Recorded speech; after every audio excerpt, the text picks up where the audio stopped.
There is a push tomorrow to get teens registered to vote. It'll be at Corliss High School, and I'm here with Tina Brady-Pettis, founder of Get Out the Vote, and Dean Sheila Sterling, Dean of Students at Corliss High School. Ladies, thank you so much for being here. I'm going to start off with you, Tina, just about this whole initiative. What made you start this? So last year, a bill was passed allowing 16-year-olds to pre-register to vote. And I just sat on it, and I'm just thinking, like, how is the best way to get this information out?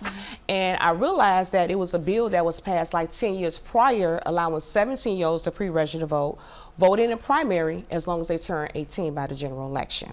So now I'm just sitting here thinking, have these two initiatives, like thinking, like, what can be done about it? And then I realized that with those 17-year-olds who can pre-register to vote and vote in the primaries, I was like, they could sign petitions. Right. To get the candidates on, on the ballot. So that's what started me to get out the vote for teens, because I wanted to bring more awareness to it, because I realized that there was other organizations who was going into high schools registering teens to vote, but I realized there was a lot of schools that didn't know about it, the parents didn't know about it, and just the students themselves as a whole didn't know anything about this. And do you think more so probably in Black and brown communities that this is something that needs to be brought up? Absolutely, absolutely. Yeah, yes. And Dean Corliss, or Dean Corliss.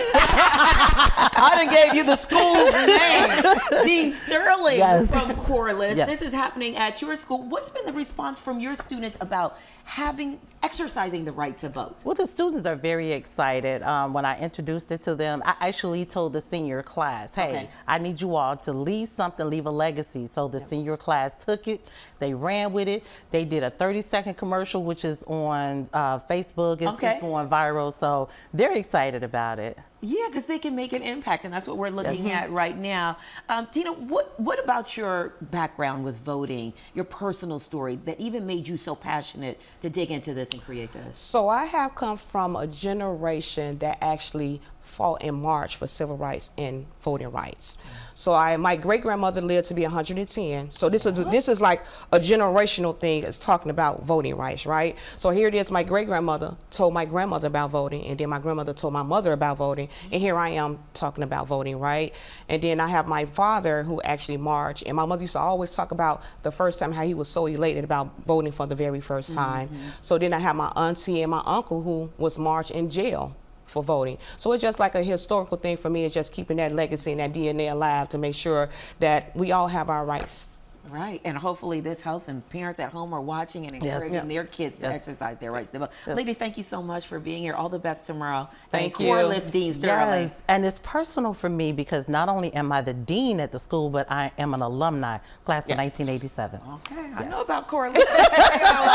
All right, Terrell, listen to back over All right, appreciate it, Val. Thanks. 6:17 this morning, there's a new consul general of Israel to the Midwest. Elad Strohmeyer brings more than 15 years of diplomatic experience. He most recently served as director of the Department for Congressional Affairs in Jerusalem. Strohmeyer is from Israel and has an extensive career. He once served as the spokesperson of the Embassy of Israel to the United States. Nearly 18 Chicago alders send a letter on the issues they have with a City Hall hearing about anti-Semitism. Chicagoans shared their experience yesterday. Those alders say the hearing excluded most major Jewish organizations and only featured 2 victims of anti-Jewish hate. They say the hearing should have been an opportunity to confront anti-Semitic incidents in Chicago head-on.